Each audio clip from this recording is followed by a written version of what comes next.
আমার কাছে কষ্ট হয় যে এই মহিলাগুলা যে যারা 300 টাকা 400 টাকা ডেলি ইনকাম করে এদের থেকেও টাকা খেতে হবে, মানে এদের থেকেও আমার মানে টাকা চুরি করতে হবে। তো কালকে আমি বিসিবিতে গিয়েছিলাম, বিসিবিতে যে আমি জিজ্ঞেস করলাম যে আমরা যে ক্লিনিং সার্ভিসটা আছে এদেরকে পার পার্সন কত টাকা করে দিই। তখন জেনে অবাকই হলাম যে 650 টাকা করে দিই। তো তখন আমি জিজ্ঞেস করলাম যে 650 টাকা করে দিই, তাহলে এরা 300 টাকা কেন পাচ্ছে? মানে এই জিনিসগুলোও যে বিসিবিতে হয় আইডিয়া তো ছিলই, বাট এই লেভেলের হয় এতটা আইডিয়া ছিল না। ওই দিন দেখলাম যে আপনি গ্যালারিতেও পরিদর্শন করছেন, ওয়াশরুম গুলো দেখছেন, একজন ক্লিনারও বলছিলেন যে বেতন বাড়ানো নিয়ে 300 টাকা নিয়ে একটা ইস্যু আছে। আসলে বিষয়গুলো কি যদি খুলে বলতেন। না আসলে এটা আমি নিজেই খুব অবাক হয়েছি, এটা আপনি ভালো প্রশ্ন করেছেন। আমি অ্যাকচুয়ালি ওই দিন যখন গ্যালারিতে গিয়েছিলাম তখন একজন ফিনল্যান্ড থেকে একজন মহিলা ওই দিন সকালেই সে ফ্লাইটে ল্যান্ড করে এয়ারপোর্টে, ওখান থেকে স্ট্রেট মাঠে খেলা দেখতে আসছে। তো সে আমাকে খুব সুন্দর করে এসে বললো যে ভাইয়া যদি একটু ওয়াশরুমগুলো ঠিক করা যায়। আপনি হয়তো বা শুনে অবাকই হবেন যে স্টেডিয়াম যখন বিল্ড হয়েছিল 2007-এ, তারপরের থেকে আর বাথরুম নিয়ে কোনো রেনোভেশন হয়নি, and this is not right. তো আমি এই কারণে যাওয়ার সময় ওখানে দেখেছিলাম। সো ইন্টারেস্টিংলি ওখানে একজন আমাদের খালাম্মা, আমি যাকে ডাকি খালাম্মা, একজন ছিলেন যেনার দায়িত্ব হলো বাথরুমটাকে পরিষ্কার রাখা, উনি ছিলেন। উনি আমাকে একটা কথা বলেছিলেন যেটা হয়তো অনেকে ভিডিওতে দেখেছেন যে ভাইয়া আমাদের 300 টাকা করে পাই এই জিনিস পার ডে এই জিনিসটা যদি আপনি একটু দেখতেন। তো কালকে আমি বিসিবিতে গিয়েছিলাম, বিসিবিতে যে আমি জিজ্ঞেস করলাম যে আমরা যে ক্লিনিং সার্ভিসটা আছে এদেরকে পার পার্সন কত টাকা করে দিই।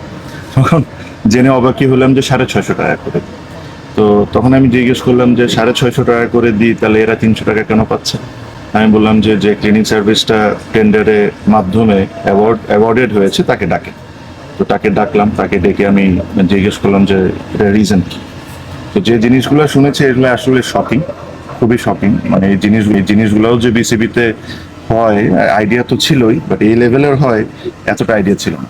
মজার বিষয়টা হলো বিসিবি নিজস্ব অনেক এমপ্লয়ি আছে, অনেক ক্লিনার আছেন, বাট যখন একটা সিরিজ চলে তখন বিসিবি এরকম থার্ড পার্টির থেকে টেন্ডারের মাধ্যমে ক্লিনিং সার্ভিস থেকে এই সুযোগ সুবিধাটা নেয়। তো যখন এই টেন্ডারটা হয়েছে, একটা কোম্পানি টেন্ডার পেয়েছে, তো নিয়ম কি ওই কোম্পানি লোকজন দিবে।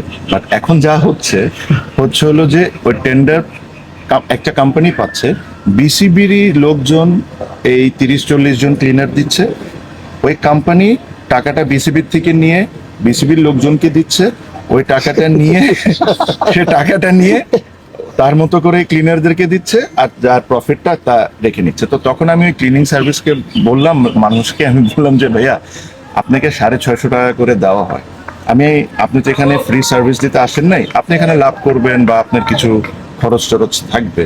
তো আমি ধরলাম যে 650 টাকার থেকে পার পার্সন 150 টাকা আপনি লাভ করতে পারেন, খরচ টরচ থাকতে পারে। বাট এই মহিলাগুলো তো 500 টাকা পেতে পারে। তো বলে যে ভাইয়া আমি 500 টাকা করেই দিই।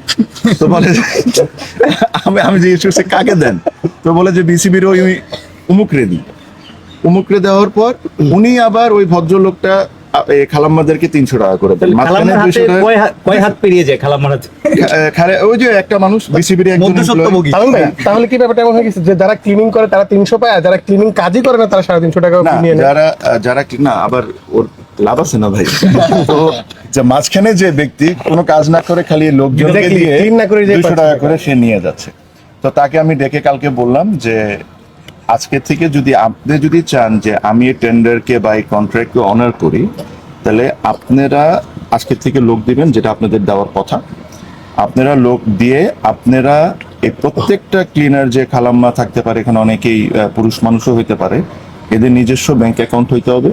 এরা প্রত্যেকটা টাকা ট্রান্সফার হয়েছে এটার প্রমাণ সহ আপনি ফাইন্যান্সে সাবমিট করবেন, তারপর আমি আপনাকে বিলটা ছাড়ব। এই ধরনের আমার জিনিসটা হলো যে এরকম কারাপশনস বলেন, এরকম জানেন বলেন, এগুলো তো আপনারা অনেকেই জানেন। বাট আমার কাছে কষ্ট হয় যে এই মহিলাগুলা যে যারা 300 টাকা 400 টাকা ডেলি ইনকাম করে এদের থেকেও টাকা খেতে হবে, মানে এদের থেকেও আমার মানে টাকা চুরি করতে হবে। মানে দিস ইজ অ্যাবসলিউটলি ননসেন্স। আর আমি প্রমিস করেছি, আমি তাদেরকে বলেছি যে তার একটা বিল সাবমিট করতে বলেছে এই সিরিজে। আমি বলেছি যে আপনি 30 জন মহিলাকে ডাকবেন, আমার সামনে তাদেরকে 500 টাকা করে দিবেন। 100-150 টাকা আপনার লাভ থাকতে পারে, কারণ যদি কোনো কোম্পানি একটা কাজ নেয় তার অনেক কিছু কিনা লাগে, তার নিজস্ব কোম্পানি চালাতে হয়, তার একটু লাভ করবে, এটা দ্যাট ইজ ফাইন। বাট যে কমিটমেন্ট আপনি এই মহিলাগুলোকে করেছেন ওগুলো আমার সামনে আপনি ডেকে সবার সামনে দিবেন। তারপর থেকে যদি আপনারা চান তাহলে আমি কন্ট্রাক্টটা অনার করতে পারি, নাহলে ভাই আমি আপনাকে কন্ট্রাক্ট তো ক্যান্সেল করবই করব, আপনাকে ব্ল্যাক লিস্ট করে দিব যে ভবিষ্যতে কোনোদিন আপনি বিসিবিতে কাজ না করতে পারেন।